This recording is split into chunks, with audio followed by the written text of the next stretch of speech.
Evangelio de Mateo, capítulo 16. Vamos a leer desde el versículo 13 hasta el versículo 28. Ya nosotros en una última predicación de este capítulo vimos los versículos 13 al 20 y nos corresponde del 21 al 28 será el sermón de hoy. Sin embargo, vamos a leer lo anterior porque es el contexto donde se da estas palabras del Señor Jesús. Dice la palabra del Señor, usted me sigue con su vista mientras yo leo en voz alta. Viniendo Jesús a la región de Cesarea de Filipo, preguntó a sus discípulos diciendo, ¿quién dicen los hombres que es el Hijo del Hombre? Ellos dijeron, unos Juan el Bautista, otros Elías y otros Jeremías o alguno de los profetas. Él les dijo, ¿y vosotros quién decís que soy yo? Respondiendo Simón Pedro dijo, tú eres el Cristo, el Hijo del Dios viviente. Entonces le respondió Jesús, bienaventurado eres Simón, hijo de Jonás, porque no te lo reveló carne ni sangre, sino mi Padre que está en los cielos. Y yo también te digo que tú eres Pedro, y sobre esta roca edificaré mi iglesia, y las puertas del Hades no prevalecerán contra ella. Y a ti te daré las llaves del reino de los cielos, y todo lo que atares en la tierra será atado en los cielos, y todo lo que desatares en la tierra será desatado en los cielos. Entonces mandó a sus discípulos que a nadie dijesen que él era Jesús el Cristo.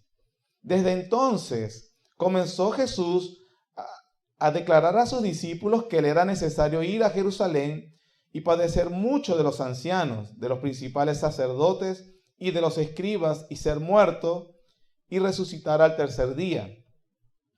Entonces Pedro, tomándolo aparte, comenzó a reconvenirle, diciendo, Señor, ten compasión de ti, en ninguna manera esto te acontezca.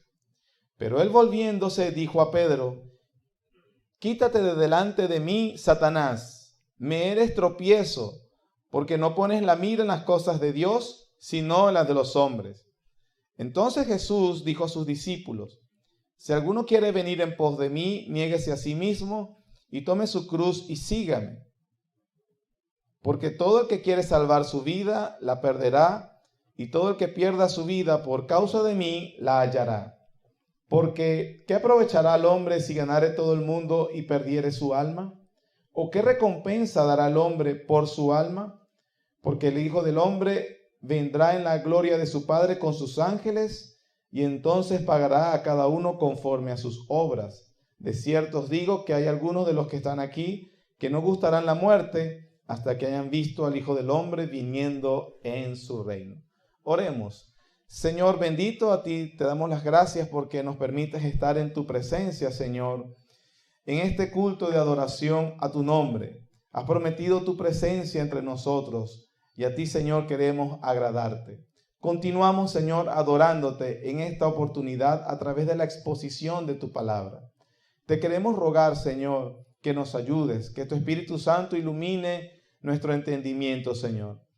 Todos los que estamos acá por el pecado, Señor, tenemos dificultades para ver tu verdad. Sin embargo, tu Espíritu Santo puede obrar de una forma que ningún hombre puede, Señor, en nuestros corazones, tanto en el predicador como en los oyentes.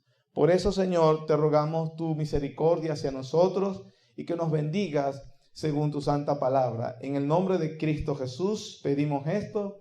Amén. La porción que acabamos de leer, que se refieren desde el versículo 21 al 28, el Señor está aclarando a los discípulos sobre cuál es el costo del discipulado y la paradoja, lo que cuesta realmente ser un discípulo del Señor. Esa aclaratoria fue necesaria para Pedro, el cual estaba tratando de disuadir al Señor que llevara a cabo el propósito por el cual había venido, que fuera hacia Jerusalén a morir en la cruz para luego resucitar. Es muy importante que entendamos por qué el Señor necesita aclarar esto a Pedro. Recordemos la conversación que están teniendo donde Pedro hizo aquella confesión importantísima, donde el Señor Jesús también le dijo, bueno, eres bienaventurado Pedro, no te lo reveló carne ni sangre, sino mi Padre que está en los cielos. Pedro dijo, hablando de quién era el Señor Jesús, él dijo, tú eres el Cristo, el Hijo del Dios viviente. El Señor, ¿verdad? Diciendo un amén poderoso a lo que acababa de decir Pedro, entonces comienza a ellos a aclararles más cuál es su venida, cuál es el propósito de su venida y qué es lo que va a estar haciendo. El Señor les dice en el versículo 21, desde entonces comenzó Jesús a declarar a sus discípulos que le era necesario ir a Jerusalén, padecer mucho de los ancianos, de los principales sacerdotes y de los escribas y ser muerto y resucitar al tercer día. Eso chocó con la expectativa de Pedro, tanto que comenzó a decirle al Señor que algo como que Dios te guarde, Señor, no vayas a sufrir eso que estás diciendo. Lo estaba contradiciendo. Y Pedro recibe una reprimenda fuerte que el Señor le dice, inclusive Satanás.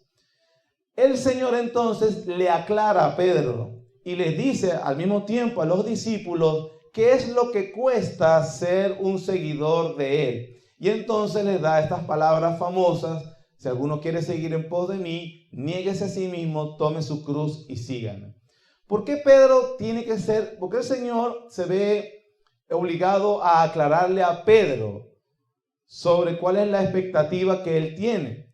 Pedro, hermanos, tiene la expectativa, como por ejemplo enseñaba el Antiguo Testamento, entre muchos pasajes, como lo hemos hecho antes, pero sobre todo el Salmo 2 es un salmo importantísimo que hablaba de la expectativa judía sobre cómo sería el rey y el Mesías que vendría a la tierra. Nosotros leímos hace un momento el Salmo 2 y entre las cosas que dice es que el Padre le promete a ese hijo, a su ungido. La palabra hebrea para ungido es Mesías, la palabra griega es Cristo. Pedro dijo, tú eres el Hijo del Dios viviente, el Cristo, el Mesías. ¿Qué esperaban ellos que hiciera el Cristo, el Mesías? En el versículo 8 el Padre le promete, pídeme y te daré por herencia las naciones, como posesión tuya los confines de la tierra. Los quebrantarás con vara de hierro, como vasija de alfarero los desmenuzarás. Ahora pues, oh reyes, sed prudentes, admitid amonestación, jueces de la tierra, servid a Jehová con temor y alegraos con temblor, honrad al Hijo. Servir a Jehová y temerlo correctamente es honrar al Hijo que es el Mesías. Y dicen que el peligro de no honrar al Mesías, de no honrar al Hijo es, de pronto se enoja si no lo honras y los puede despedazar en el camino. Se inflama de pronto su ira, como vasija de alfarero los puede aplastar. Entonces, cuando Pedro hace esta muy correcta identificación del Señor Jesús, cuando él les pregunta, ¿quién soy yo? Él dice, tú eres el Hijo, el Cristo, el Hijo del Dios viviente. Esperamos que ese rey que es digno de alabanza, el rey que viene a gobernar toda la tierra, el rey que se le debe temer, el rey que se debe honrar. Esa es la expectativa que él tiene. Obviamente, nosotros hemos visto a lo largo del Evangelio de Mateo cómo el Señor Jesús estaba constantemente aclarándole a sus discípulos, sobre todo, cómo era ese reino que él venía a implantar. Lo vimos hace poco con la serie de las parábolas del reino. Aún vemos que los discípulos no comprenden totalmente. Inclusive no lo comprendieron sino hasta después de la resurrección del Señor Jesús. Pero aquí está el Señor aclarándoles. Luego que él sabe y él reconoce que lo que él tiene de Jesús, de él, como el Mesías, el Rey, es correcto, comienza a aclararle a los discípulos. Pero yo voy a llevar a cabo este reinado en una primera etapa, humilde, servicial. Voy a morir y resucitaré. Una cosa que no entró en el concepto de Pedro, de la expectativa que tenía. Y por eso Pedro comienza como a aconsejarlo. No, Señor, no te vaya a pasar eso. A lo cual el Señor le recontesta haciendo un regaño. En nuestras palabras, le da un tremendo regaño delante de todos los discípulos. Quítate de delante de mí, Satanás. Y entonces el Señor comienza a aclararle a Pedro. Pedro, como a los discípulos, es necesario aclararle qué cuesta seguir a Cristo. Entonces, versículo 24, Jesús dijo a sus discípulos: si alguno quiere venir en pos de mí, niéguese a sí mismo, tome su cruz y sígame, porque todo el que quiere salvar su vida la perderá, y todo el que pierda su vida por causa de mí la hallará. Es como si le dijera: si la confesión que acabas de hacer es verdad, si yo soy el Cristo, el Hijo del Dios viviente, y a mí se me ha dado a todas las naciones por herencia, y es verdad, entonces quiero decirte que sostener esa verdad y seguirme en esta etapa, Pedro, implicará que tendrás que tomar tu cruz también y seguirme. Era necesario para los discípulos aclararle. Más adelante también se ve a los discípulos peleando por cuál va a ser el lugar de ellos en el reino. Señor, uno a la diestra y otro a la izquierda, que nosotros seamos los que tengamos los lugares especiales.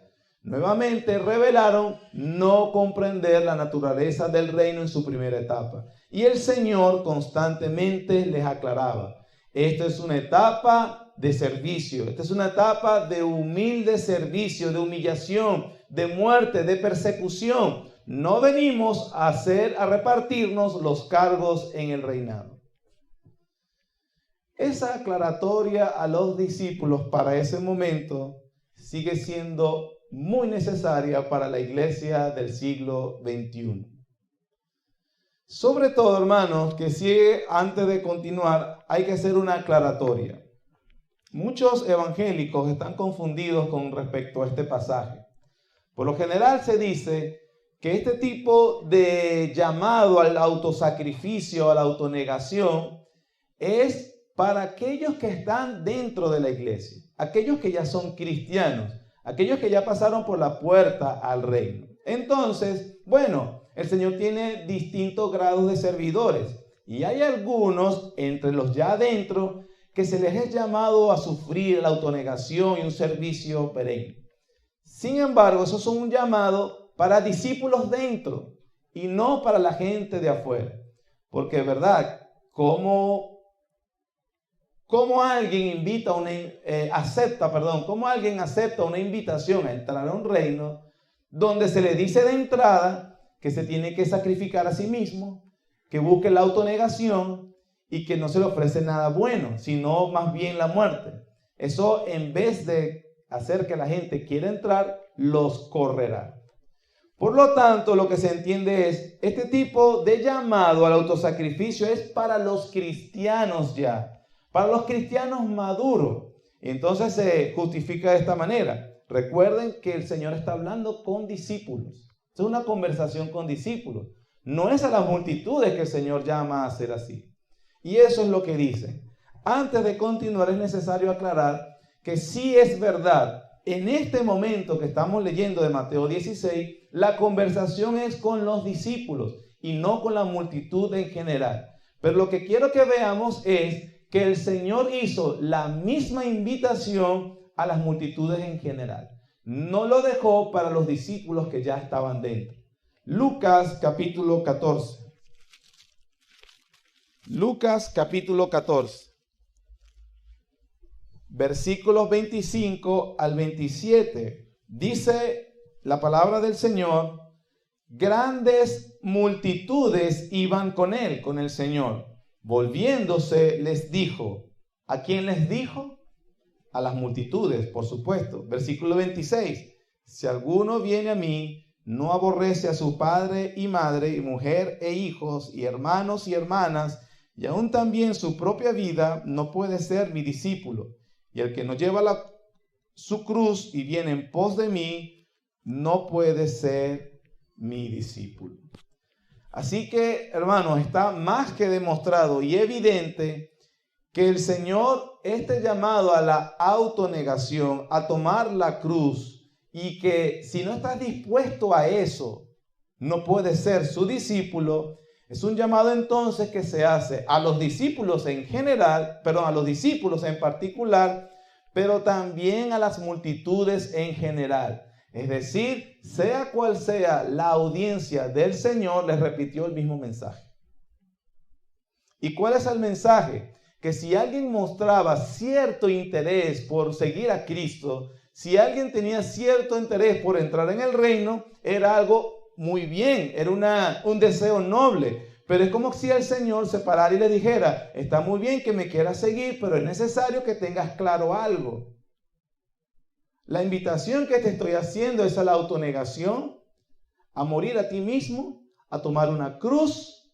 Y si no estás dispuesto a hacer eso, entonces mejor date la vuelta y no vengas más. Yo lo dije en otras palabras, pero es básicamente lo que dice el Señor. Lamentablemente, como les decía, la comunidad evangélica o los evangélicos en general evitan a toda costa este tipo de exigencia que hace el Señor Jesús claramente. La iglesia evangélica moderna y los evangélicos de la actualidad, influenciados por el pragmatismo. Pragmatismo es alguien que evalúa todas las cosas según el resultado. Y entonces si una cosa resulta, me da efectividad, entonces sigámoslo haciendo. Obviamente, hacer una invitación a la gente a morir a sí mismo no es una invitación muy codiciable. Mucho menos en nuestra sociedad moderna que se ama a sí mismo. O toda la vida de los hombres, toda la historia de la humanidad, el hombre se ha amado a sí mismo. Pero hermanos, esto es la esencia del evangelio. Toma tu cruz y sigue en pos de mí. Y si no estás dispuesto a hacerlo, entonces no puedes ser mi discípulo. A la gente hoy, o los evangélicos de hoy, han reinventado el evangelismo. Y a la gente se le dice, recibe a Cristo como tu Salvador. Recibe a Cristo como tu Salvador haciendo una oración sencilla. Haz una oración sencilla y recibe a Cristo como tu Salvador. Eso, hermanos, no tiene nada de complicado. Es más, pero no sé qué digo, no sé qué decir. Bueno, repite detrás de mí. Es tan sencillo que la persona no sabe qué decir. Y hermanos, no sabe qué decir porque no ha comprendido nada. Entonces, aquí el Señor nos dice qué es lo que debes ayudar a aclararle.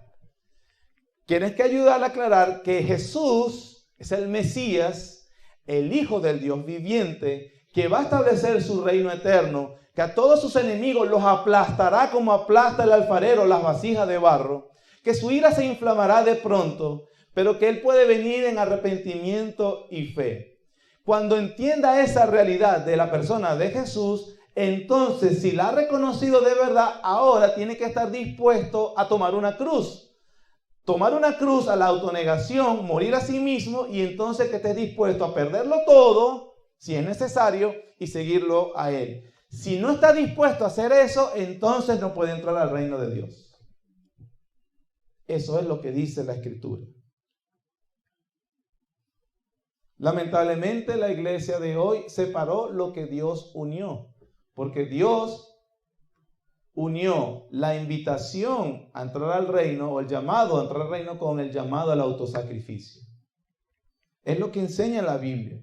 Según la Biblia, a todo el que se le invita a seguir a Cristo, se le debe hacer consciente de la exigencia de seguir a Cristo, de lo que le va a costar seguir a Cristo. Se le debe llamar a considerar que no debe comenzar a construir una casa si no está seguro que tiene todos los materiales para terminarla. Se le debe hacer consciente que debe entrar por la puerta estrecha y que debe andar por el camino estrecho. La autonegación, llevar la cruz, aborrecer su propia vida. Seguir a Cristo se le tiene que hacer consciente de que muchas veces, hermanos, tendrá que elegir entre agradar a Cristo o agradar a su esposo o esposa. Entre agradar a Cristo o agradar a sus hijos. Entre agradar a Cristo o agradar a su padre o a su madre. Se le debe hacer consciente de que no encajará entre sus amigos antiguos. No encajará en la manera como el mundo hace el negocio. No encajará en la manera como el mundo pretende llevar la vida. Le hará ganar muchos enemigos. Y aún aclarándole todo eso, si todavía quieres seguir a Cristo, entonces puedes estar seguro de que estás delante de una persona que el Espíritu Santo ha obrado para salvación, porque nadie común y corriente va a aceptar un llamado así. Esa es la verdad. Eso es lo que dice el Señor. Por lo que, hermanos, por lo que si contrastamos lo que dice la palabra del Señor y cómo el Señor Jesús aclaró constantemente a sus discípulos qué cuesta seguirlo a Él, y si contrastamos lo que se ofrece hoy en la iglesia moderna y la necesidad de aclarar con toda responsabilidad, aunque suene a veces muy duro, hermanos, hoy en día se predica un evangelismo falso, un evangelio falso, un evangelio que busca llamar a las personas a que ellos se pueden sentir bien, que les busca mejorar la autoestima, que la pueden pasar súper en esta vida, que pueden evitar a toda costa el sufrimiento o el dolor. Hermanos, es un evangelio falso. Si cualquier persona, llámese como se llame, pastor, lo que sea, líder evangélico, religioso, lo que sea, le ofrece su mejor vida ahorita, es un evangelio falso. Eso no es lo que enseña la Escritura. El evangelio verdadero, que es el que escuchamos en las palabras del Señor Jesús en Mateo 16 y en Lucas 14, es un llamado a vivir para Cristo y su reino, no tu reino.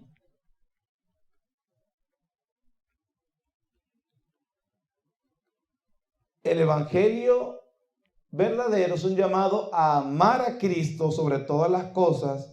El falso evangelio es una invitación a amarse a sí mismo. El evangelio falso, porque es tan fácil, produce falsos creyentes. Y los produce por montones. El evangelio verdadero, porque es directo y llama a la autonegación, produce pocos creyentes, pero produce verdaderos creyentes. Y eso es lo que enseña la palabra del Señor. Estas palabras de nuestro Señor fueron dadas en esa jornada por la frontera de Israel, donde predominantemente habían población gentil, y el Señor necesita aclararle a sus discípulos todo lo que está pasando. Cuando les hace las preguntas y contestan tan bien, acuérdense que Pedro contesta en representación de los demás: tú eres el Cristo, el Hijo del Dios viviente. Según la filosofía de la iglesia evangélica moderna, el Señor debió haberle dicho a los discípulos: ¡wow! ¡Maravilloso! ¡Te felicito! ¡Vamos a hacer una fiesta! Y en vez de eso, pareciera que se pone en la puerta del reino y se los pone más difícil. Ok, es verdad lo que dijiste. Ahora, si no estás dispuesto a morir la cruz, a venir, tomar tu cruz y aborrecer tu propia vida, entonces no puedes ser mi discípulo. ¿Qué es la autonegación que está llamando el Señor para todos aquellos que pretendan ser cristianos? ¿Qué es la autonegación? Hermanos, la autonegación entonces es el sacrificio de mí mismo por Cristo y su reino. La esencia de la autonegación es la muerte al yo. ¿Cómo sabemos que realmente estamos delante de un cristiano? O más importante, ¿cómo sé yo que soy cristiano? La Biblia nos habla claramente de cuál es la marca que debes buscar. Lo que produce que a una persona le ha llegado el evangelio verdadero no es que se ponga corbata o que hable con vocabulario religioso o que asista a ciertos lugares. Eso lo puede hacer un evangélico. La marca que dice la palabra del Señor, esta parte, es que en él hay autonegación. Esa es la marca correcta. Por lo que al examinarte con la palabra del Señor, tú puedes realmente contestar a la luz de las Escrituras si tú vives en autonegación o vives para ti. Y le voy a decir por qué. La palabra del Señor nos enseña que cuando Adán pecó, toda la raza humana pecó con él. Ahora, los hombres, después de la caída de Adán, todos, sin excepción, todos viven para complacerse. El impulso primario de todo ser humano es la autocomplacencia, cuidarse a sí mismo, procurar ante todo la felicidad en este mundo. Al ser humano lo domina el amor por sí mismo, el amor por esta vida, y solo él existe para ser feliz. En palabras de la Biblia, eso es ser un ególatra, es un ser mundano. Pero pastor, yo pensaba que tenía que amarme a mí mismo. Tú viniste así de fábrica. Eso no te lo tenía que enseñar nadie. Y le pagué a un psicólogo para que me reforzara a amarme. Hermano, tranquilo, todos viven, todos sin excepción, viven para autocomplacerse. Y para ser un mundano. ¿Qué es ser mundano? La mundanalidad ejerce una influencia universal en todo el ser del hombre. Él idolatra esta vida. Este hombre vive para la autoindulgencia, para el autocuidado, para el amor a sí mismo. Todos los hombres, todos nosotros vivimos así. ¿Qué sucede entonces cuando llega el Evangelio a nuestras vidas? Cuando llega el Evangelio a nuestras vidas, ¿verdad? Cuando llega verdaderamente, la Biblia nos explica que sobre ese hombre llega la acción poderosa del Espíritu Santo a través de la predicación del Evangelio, y Dios implanta en ese hombre un nuevo amor. Ese nuevo amor en la conversión es un amor por Cristo. Ese amor por Cristo comienza a devorar al amor propio. Este amor implantado por Dios produce la capacidad de negarse a sí mismo. Observe el orden. Nacemos naturalmente después de Adán, amándonos, autocomplaciéndonos, con el único objetivo en esta tierra de ser felices. Cuando el Evangelio de Cristo llega, lo que hace el Espíritu Santo es implantar en ese hombre que se ama a sí mismo un nuevo amor. Ese nuevo amor es un amor por Cristo. Pero ese amor por Cristo no es pasivo, es un amor que devora, que come. ¿Y qué se come ese amor por Cristo? Se come en nosotros el amor a nosotros mismos. Eso es lo que dice Pablo en 2 libro de Corintios, capítulo 5, versículo 14.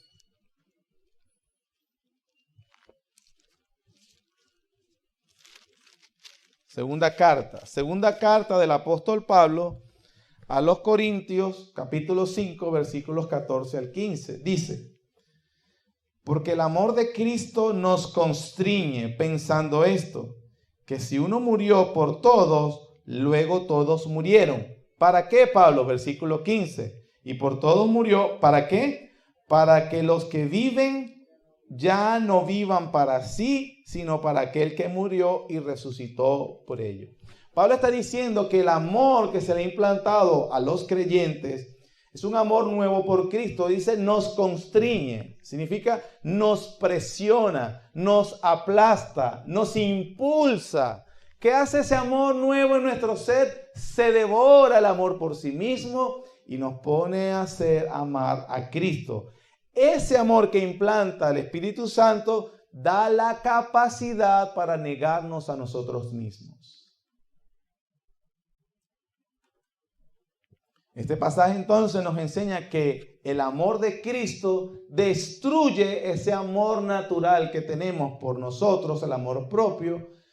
Y es un amor que no solamente destruye el amor propio, destruye el amor a este mundo. Por lo cual, ¿cómo sé yo que entonces verdaderamente el Evangelio de Cristo ha venido a mi vida?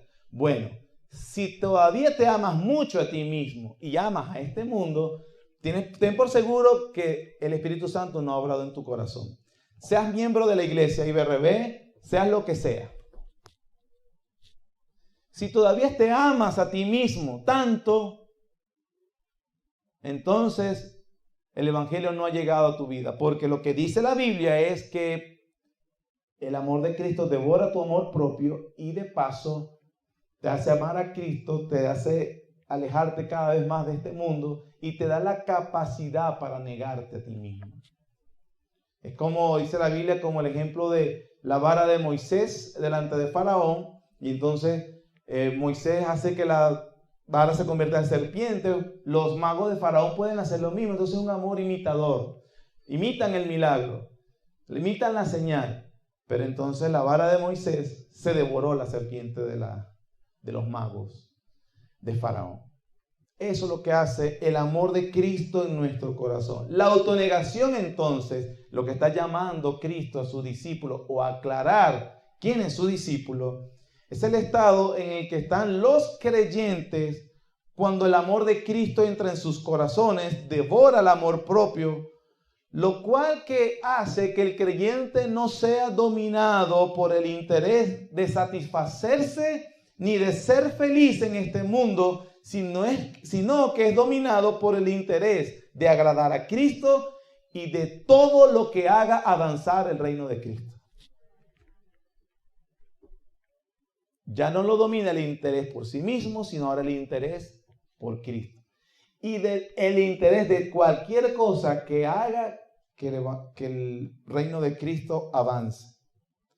No busca lo suyo propio. A quien ha alcanzado el amor de Cristo, se despoja de sí mismo como Cristo se despojó y renunció a todos sus derechos. Eso significa que yo en una etapa vivía para mí mismo, para mi felicidad, para mi autocomplacencia. Si el amor de Cristo llegó, entonces todos mis intereses cambiaron. Entonces yo, antes de venir a Cristo, me quería casar. Viene Cristo, ya que no me quiero casar. Todavía me quiero casar, pero ese deseo que yo tanto tengo de casarme, porque amo a esa preciosa gacela, cambió su fin. Eso queda, ese gran deseo, legítimo deseo, se pone ahora bajo los intereses de Cristo. Significa que, bueno, en primer lugar, si no es cristiana, no me importa casarme contigo. ¿Cierto? No, pastor, hay una muchacha, no es creyente, me va a llevar para el mundo, o un muchacho no es creyente, y es tan tentador. No, hermano. O sea, si Cristo vino, el amor de Cristo está demorando tu amor, porque tú no quieres casarte ahora para la autocomplacencia. Ahora tu matrimonio, ese gran deseo legítimo, es para la gloria de Él. Ya no es para la autocomplacencia en el sentido, ¿cuáles serían los deseos, si yo no tengo a Cristo, que tenía por la hermana Olga Vanessa? ¿Cuáles eran? ¿Cuáles serían al ver a la preciosa gacela? Pero que ahora ha venido Cristo, esos deseos son diferentes. Bueno, yo soy un estudiante universitario que con amor propio amo mi carrera y quiero tener una carrera para ser alguien en la vida, ganar mucha plata, poder hacer cosas de renombre, usted sabe, entre la sociedad ser alguien trascendente, importante, qué sé yo. Pero viene Cristo, no es que me saque de la universidad, sino que ahora transforma los deseos de esa carrera universitaria. ¿Para qué quiero mi profesión? Que yo soy un comerciante, bueno, que lo que quería era ganar mucha plata, porque me gusta mucho la plata, comprarme una casa más grande, comprarme los carros que se me antojen, comer donde yo quiera, lo que sea, lo que se me antoje. Pero una vez venido Cristo, ahora el propósito de ese comercio tiene otro sentido, que es ahora el avance del reino. Si eso no es así en tu vida hoy, ¿verdad? Sea cual sea tu estado, tu vida en este momento, si el amor de Cristo no ha llegado y cambiado sus intereses, entonces, honestamente, con todo el amor del mundo, te tengo que decir que probablemente el amor de Cristo no está en tu vida. Porque eso es lo que dice el Señor, eso es lo que dice su palabra. Y estás dispuesto a tomar la cruz, negarte a ti mismo y seguir. Hay ejemplos en la Escritura de personas que comprendían el negarse a sí mismo y hacer solo lo que Cristo quería. Pues el tiempo se me ha ido. Por ejemplo, voy a dar un ejemplo en Hechos capítulo 20, el apóstol Pablo. Hechos capítulo 20. ¿Cómo responde él ante la expectativa de que mañana no va a ser muy bueno?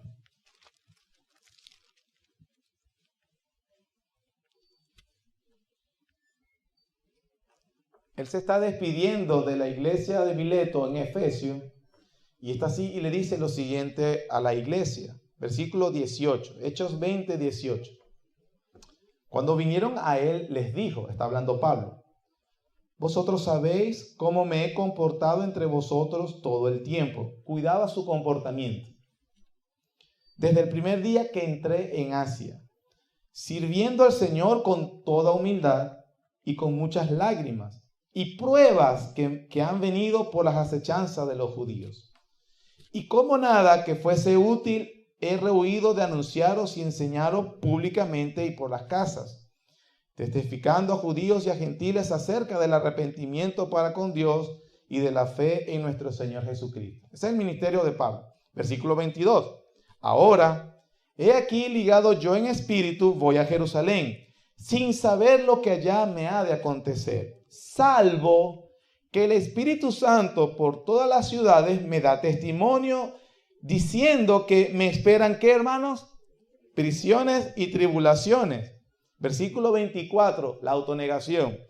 Pero de ninguna cosa hago caso, ni estimo preciosa mi vida para mí mismo, con tal que acabe mi carrera con gozo y el ministerio que recibí del Señor Jesús para dar testimonio del evangelio de la gracia de Dios. Está claro para el apóstol Pablo la autonegación. Con tal de yo dar testimonio del evangelio de la gracia de Dios y con tal que la expectativa es que lo que me espera es tribulaciones y prisiones, no hago caso, ni mi vida es preciosa para mí mismo. Lo que quiero es acabar mi carrera con gozo. Bueno, este es un hombre que el amor de Cristo llegó. Porque estima más a Cristo el avance de su reino que su propia vida. Él entendió el mensaje que tenía que tomar su cruz y seguir.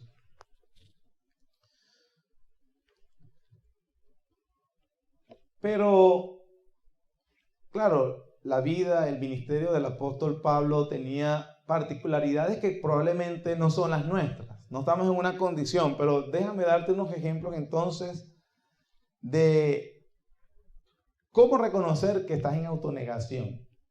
Bueno, en este caso no nos esperan tribulaciones y pruebas por parte de los judíos, probablemente sí otro tipo de pruebas, pero déjame hacerlo de forma sencillita.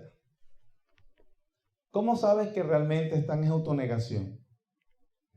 Por ejemplo, cuando te pasan por alto en la familia o en la iglesia, no te toman en cuenta y eso te ofende. Como a mí. Bueno, eso es un indicativo de que no has muerto yo, de que no estás en autonegación. Cuando te calumnian injustamente, por supuesto, una calumnia es decir algo que no es verdad de mí. Y eso me perturba, pero es que no me deja dormir de la rabia. ¡Qué injusticia! Si eso te perturba mucho, entonces tú no vives en autonegación.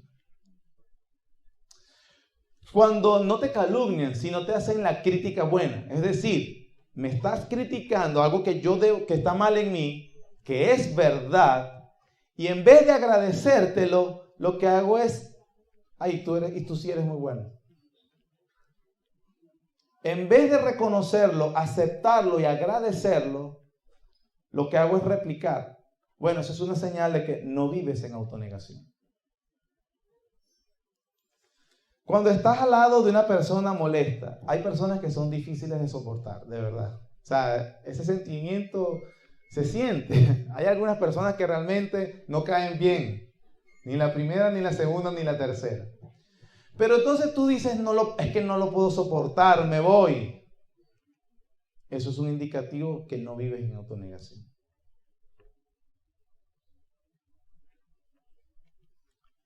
Cuando te elogian y te crees el elogio, es un indicativo de que no vives en autonegación, hermano. Cuando sabiendo que la palabra del Señor dice que debes perdonar y tú dices que no lo perdono, que no la perdono, es un indicativo de que no vives en autonegación. Hermanos, es cierto, la autonegación en los creyentes es imperfecta, pero es real. Es como ahorita, como la oración.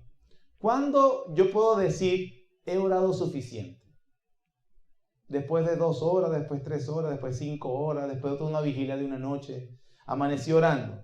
¿Y cuándo puedo levantar? Hermanos, oré lo suficiente. Eso es algo que nunca se va a acabar. O sea, nunca es suficiente. Que siempre, a pesar de que lo haga mucho, y gloria a Dios porque tengas una vida de oración activa, es algo que nunca llegas a suficiente. Necesitas volver a orar. O leer la Biblia. Ya leí hoy leí suficiente la Biblia. Eso es algo que nunca va a suceder. Bueno, la autonegación es igual. Es algo que es real, que debemos ser conscientes que Cristo hace en nuestro corazón, que es imperfecto, pero que es nuestro deber perfeccionarla. ¿Por qué? Porque si alguno quiere venir en pos de mí, niégase a sí mismo, tome su cruz y síganme.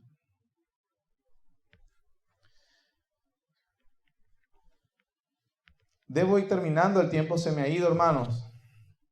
Pero lo que quiero que queden en sus mentes, como el Señor lo hace en estos versículos con los discípulos, es que hemos entendido, en primer lugar, resumiendo todo, es que la invitación a la salvación y la exigencia para un discípulo van juntas. No es que a uno es fácil, al otro es más difícil. Van juntos, no se puede separar. Número 2, que los que han sido salvados, a los que Dios salva, Él les ha implantado la capacidad de negarse a sí mismos por el reino de Dios. Y eso debe llevarlo toda la vida.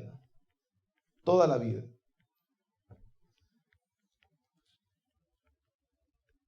Si entendemos esto y comenzamos a predicar así, entonces, hermanos, ¿quién va a aceptar una invitación a ser cristiano? Nadie. Nadie, a menos que el Espíritu Santo haga una obra transformadora en su ser, implantando el amor a Cristo, que se va a devorar su amor propio y dándole la capacidad para el autosacrificio.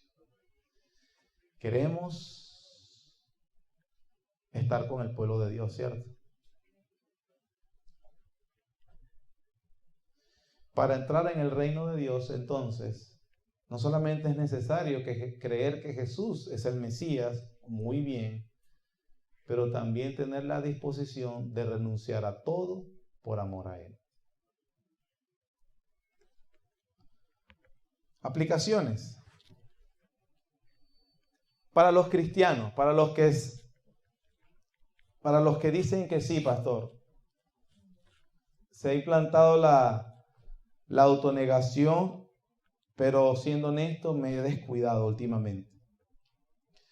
Los cristianos, muchos comienzan bien, pero terminan descuidándose. ¿Por qué los cristianos empiezan bien y terminan descuidándose? Bueno, en primer lugar, una de las razones, la primera, porque en las iglesias no se les enseña. Es una falencia principal de la iglesia y del púlpito.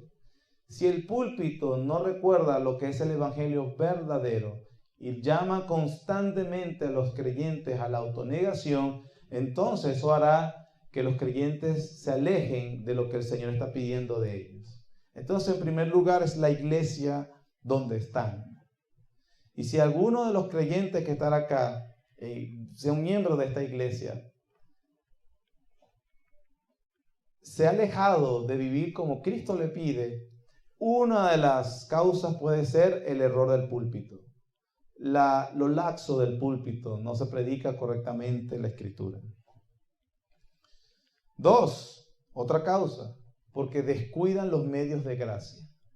No adquieren la disciplina de orar, leer diariamente, ni de congregarse cada vez que la iglesia se congrega. No escuchan predicación. El principal medio de gracia del Señor es la predicación. Los creyentes, para vivir de acuerdo como Dios quiere y estar fortalecidos en lo que Dios ha implantado en sus vidas, deben estar en constante comunión, con contacto con los medios de gracia. Otra causa, ese mismo descuido de medios de gracia hace que uno sea dominado por la mundanalidad. Esos miembros son como los miembros de la iglesia de Laodicea. La iglesia de Laodicea en Apocalipsis 2, el Señor les dice, porque tú crees que eres rico, que no tienes necesidad de nada, no sabes que eres un pobre, desventurado, ciego y desnudo. Entonces están engañados a sí mismos. Y el Señor los llama, les da una reprensión para que rectifiquen su andar.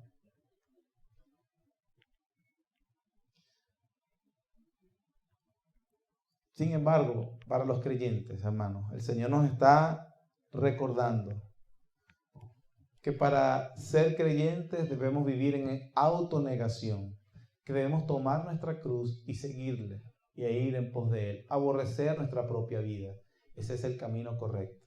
Si eres creyente, entonces puedes hacer, estamos empezando el año, ¿qué propósito para el año 2022 podemos hacernos como iglesia? Juntos, vamos a escribirlo si quiere, vamos a hacerlo parte de nuestra oración diaria. Señor, haznos una iglesia que se niega a sí misma, que toma su cruz y que aborrece su propia vida. Un propósito para el año 2022. Para los no creyentes, Cristo te ofrece el perdón de todos tus pecados, te ofrece la vida eterna, te ofrece la sangre del pacto eterno como la garantía de que Dios va a ser tu Dios y que nunca te va a soltar. Te ofrece una vida abundante, te ofrece la paz que no te la puede dar nada, te ofrece todo eso si vienes a Él en autonegación. Si estás dispuesto a renunciar a todo por Él. Si de verdad hace el Espíritu Santo una obra en tu corazón, donde ves que encontraste la perla de gran precio. Fue como ese hombre vendió todo lo que tenía por la perla. Si el Espíritu Santo ha hecho esa obra en tu corazón, ven a Cristo. Toma la cruz y sigue. Hermanos, que el Señor nos ayude por su gracia a entender el verdadero costo de ser cristiano. El verdadero costo de ser cristiano. Vivimos en una sociedad que todavía es, digamos, en esta parte del mundo, en Occidente, siendo que el cristianismo hizo una influencia en el pasado. Por supuesto, decir ser cristiano es igual que decir cualquier otra religión. Pero entonces el cristiano va a tener sus pruebas y sus luchas. Que el Señor nos ayude a no claudicar cuando debamos. Que el Señor nos enseñe realmente cada día a tomar nuestra cruz y seguirlo. Ser verdaderos discípulos. La autonegación, la muerte al yo. Padre, gracias por tu bondad. Gracias, Señor, por enseñarnos tu palabra. Señor, gracias por aclararnos lo que cuesta seguir verdaderamente a nuestro Señor. Lo que es ser un discípulo verdadero. Ayúdanos, Señor. Por todas las causas que nombramos y otras que quizás no nombramos, nos hemos alejado del verdadero cristianismo, Señor. Hemos dado una muy pobre imagen. No hemos dado gloria a ti. Estamos Para nosotros en nuestro calendario apenas primeros días de enero, Señor. Según tu misericordia nos queda un año por delante, si tú así lo decides. Ayúdanos para que realmente sean tiempos de provecho, conscientes de que verdaderamente nos has llamado a la autonegación, que el Espíritu Santo ha obrado eficazmente en nuestros corazones y nos ha implantado esa capacidad para negarnos a nosotros mismos y entregarnos completamente para tu servicio, para tu adoración, de tal manera que te glorifiquemos. Clarifica, Señor, en nuestras mentes las expectativas. Clarifica lo que creemos, Señor, a través de tu palabra. No queremos cometer ese error de creer que te adoramos y hacerlo mal, pero sí, Señor, entregarnos en sacrificio vivo, santo, agradable a ti, que es nuestro culto, nuestra manera de adorarte racional. La lógica, la razón, la lógica correcta, la consecuencia de haber abrazado a Jesús como el Mesías, el Hijo del Dios viviente, es que también estemos dispuestos a tomar la cruz, a aborrecer nuestra propia vida por Él, Señor. Ayúdanos con tu poder, en el nombre de Jesús. Amén.